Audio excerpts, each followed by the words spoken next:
Hello! If you've already watched the first part of making yourself a round neck long sleeve jersey top like this, then you're probably ready for part 2. And here it is. If you remember, we are making the Keep It Simple Babe top from Pattern Emporium. We're making the high round neck with the long sleeves. You should have cut your pattern pieces out like we did in part 1. You should have the front, the back, both cut on the fold, the sleeves, which were cut on the straight grain if you remember, and a neckband. So if you have all those pieces ready and cut out and you've marked your notches or your marks on your pattern, then we're ready to start stitching. So the first thing we're going to start doing today is joining our shoulder seams.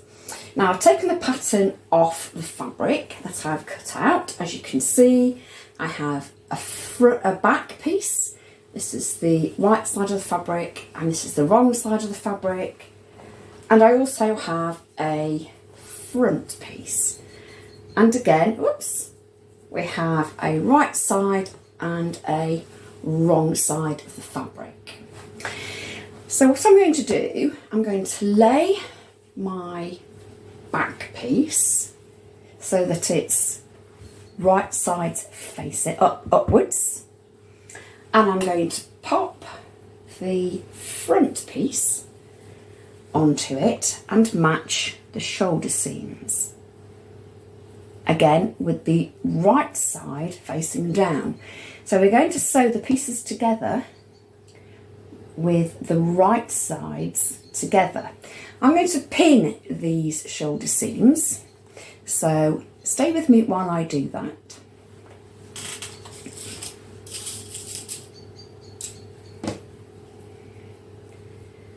To make sure that the raw edges of the shoulder are together, and just pop a pin into the seam, just perpendicular to the seam, or at the start of the seam, or at the end of the seam, and one in the middle. And I'm going to do that to the other side as well. So here I have now both shoulder seams pinned together. Got pins in the shoulders there. And I'm going to take these over to the overlocker to stitch. Now the seam allowance for this garment is 1/4 inch or 7mm.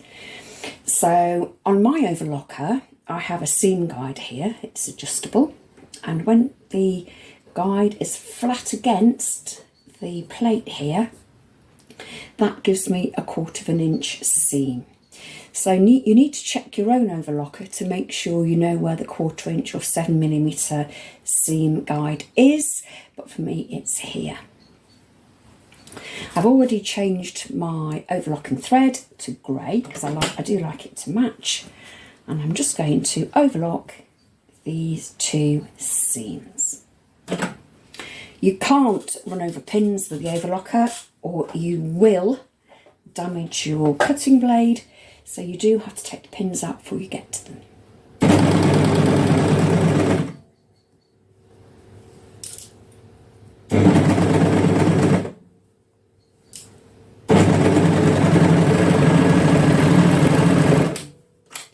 And I'll do likewise on the other shoulder seam. So there we go, I have two shoulder seams overlocked. I do have some ends there that need to be trimmed off, or you can thread them back into your overlocked stitching, but I just prefer to clip mine off. What I'm going to do now is go to the ironing board and press these seams. I've just pressed my shoulder seams, the steam iron at the ironing board. You can see that my seam is now lying nice and flat, and it's lying towards the back of the top on both sides, and I've got a nice seam there. Now we're going to go on to the neckband. I prefer to do this before the sleeves are set in because there's not as much bulk on the bodice of the top, and it's just easier to manoeuvre around the overlocker. So first of all, of course, we'll need our neckband piece, which is this here. I cut it, as I said, I cut it across the grain, if you like, or running this way along the fabric, so that my stripes are orientated the opposite around to the top. It just adds a little bit of interest to the top. So I'm going to just take out my pins for my pattern piece, and we are going to stitch the neckband together in a circle. So the neckband was cut on the fold, so we have a long strip of fabric. We're going to put those right sides together. So we have a loop of fabric, and we're going to stitch another 1/4 inch seam along here. Again, even though it's only a small seam, I do like to use pins, as I like to make sure that both ends are secured and it's as neat as possible on the long sides. So I'm just going to offer this up to my overlocker and stitch the seam, removing the pins as before.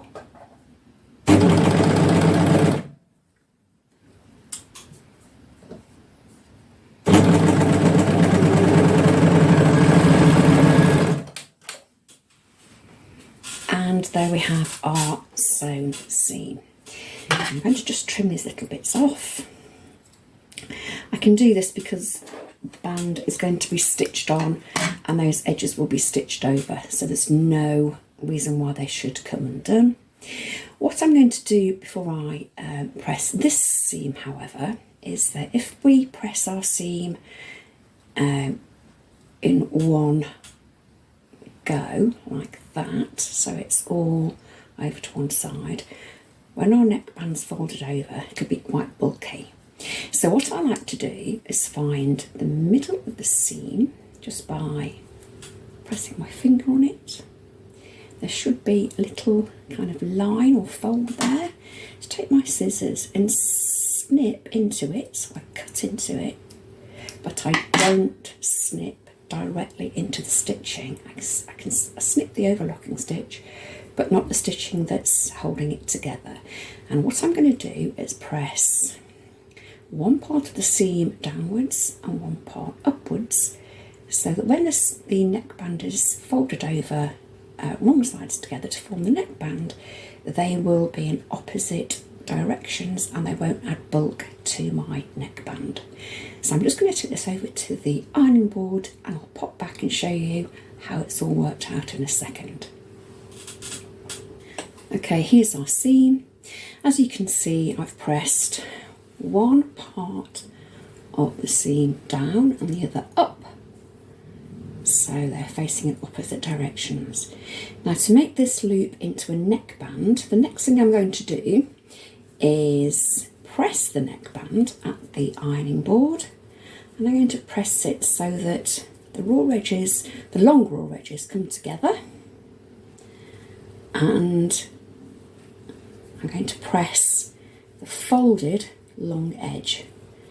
So we're going to have a neckband, a loop folded over, to form the neckband like so. So this is our completed neckband. As you can see, what I've done is, like I said, I've stitched it with a seam pressed to either side, and then I've taken the loop and pressed both the raw long edges together to produce a neckband, and it's been folded and pressed on this side. So what I'm going to do now is find the 1/4 points of this neckband. So I'm going to pop a pin into the seam and find the halfway point just by folding the neckband onto itself, and finding the halfway point And then again, what I'm going to do is just put these 2 pins together and fold the neckband onto itself. And this gives me the 1/4 points. It's just a quick way of doing it rather than measuring. And it's very accurate, I find. So that is our neckband quartered with pins, as you can see. So once we've found the 1/4 points of our neckband, I'm going to do the same thing on the neckline of the bodice of the top. So same principles apply. I like my seam of my neckband to be on the left shoulder as I'm wearing the garment. So I'm going to put a pin into the left shoulder here. So I know that's where my neckband seam will go. And then I'm going to carefully match the raw edge of the neckband onto itself, so the front to the back, like this, to find the midpoint or the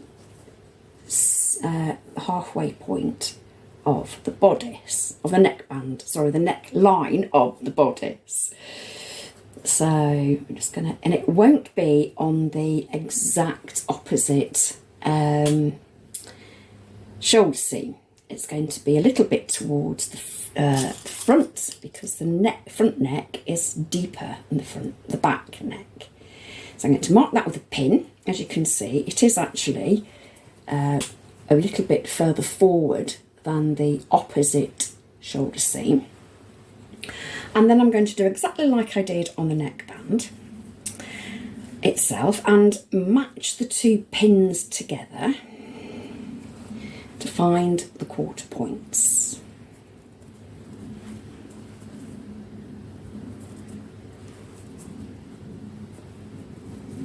So that's 1. I'm put a pin in there.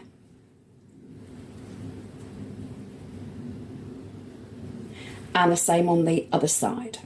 So we should now have our neckline quartered. Like I said, the halfway point won't come at the second shoulder, it will come slightly further forward. But we do have 4 pins in there at the 1/4 points of the neckline. Now what we're going to have to do is match the 1/4 points of the neckband with the 1/4 points of the neckline. So here I am on my final pin to pin down here. I've pinned the other 3. I'm going to put my pins together, as you can see there. Got my pin in my bodice neckline and the pin in my neckband. I'm going to put them together over each other, take out the bodice pin, and then pin through all 3 layers. Your neckband and your neckline need to have all 3 of the raw edges together along here, and the fold needs to be away from the neckline. Now you will also find that your neckband piece is a lot shorter than, or seems to be a lot shorter than the neckline. As you can see here, the neckline is quite a bit bigger and this is the neckband. We do have to stretch the neckband slightly in order to stitch it onto the neckline, but that gives us a nice fit when we're wearing our garment. So I'm just going to show you how to do that. So with your neckband on the top and your neckline of the bodice underneath, you need to put all 3 raw edges together against your seam guide if you have one, and we are going to stitch. I've taken the pin out, by the way, so there's no problem if I run over. I'm not going to run over the pin, and off we go. I'm stretching very slightly, stretching the neckband very slightly as we're going, keeping the neckline unstretched with all 3 raw edges together and on towards the seam. So that will ensure that we have our 1/4 inch seam. Again, stretching slightly as we go. You don't have to stretch it massively, just enough. And if you're using cotton lycra, there should be enough give or stretch or elasticity in the neckline and the fabric, sorry, to give a nice stretch as we go. We're almost coming to the first pin, so don't forget to take that out, and away we go. Again, stretching,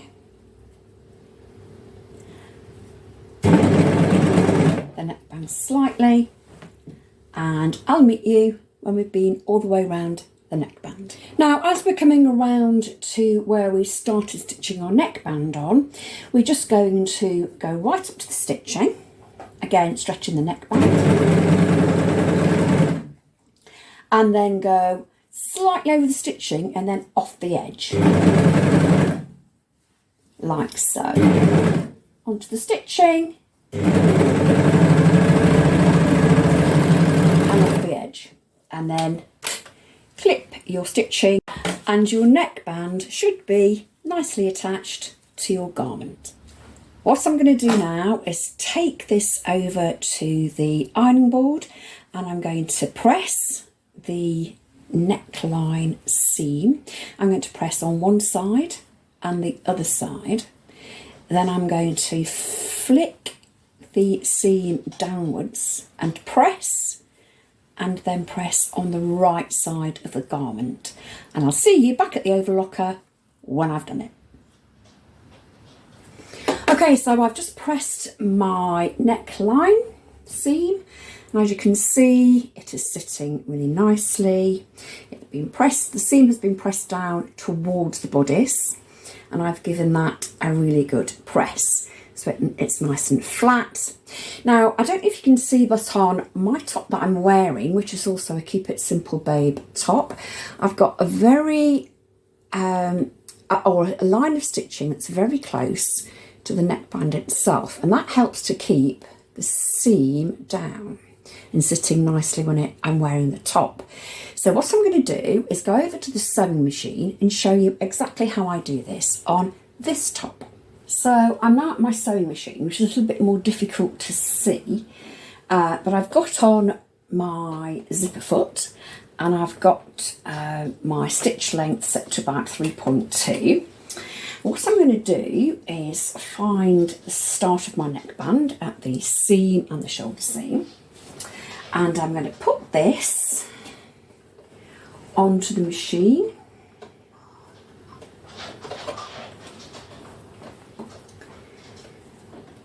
And carefully stitch right next to the seam line on the outside of the garment. So I'm going to start off with a lock stitch,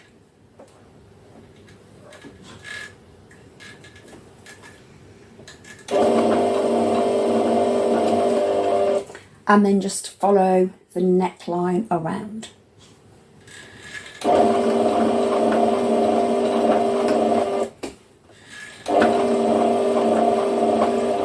Being careful to get as close as I can without actually stitching along the seam line. So I'll see you back when I finished off this top stitching. I've just given the neckband a final press at the ironing board, and that's the way it's looking. It's really nice and flat, and it's a nice shape. As you can see, if I stand up, it's nice and flat and lays beautifully. It doesn't stand proud at all, and it sits nicely around the neckline, and that's what we're aiming for. The neckline is probably the place of your garment people will look straight. I've got a bit of a, looks like I've got a crinkle there, but I haven't. It's just the way I'm holding the garment. People will look at your neckline before they look at anything else on your garment. So getting it nice and flat and beautifully neat is really important if you're making your own garments. That's it from me for this episode. Join me for part 3, where we're going to be putting in our sleeves, and we're going to be sewing our side and underarm sleeve seams and hemming our garment. But until then, happy sewing. Bye bye.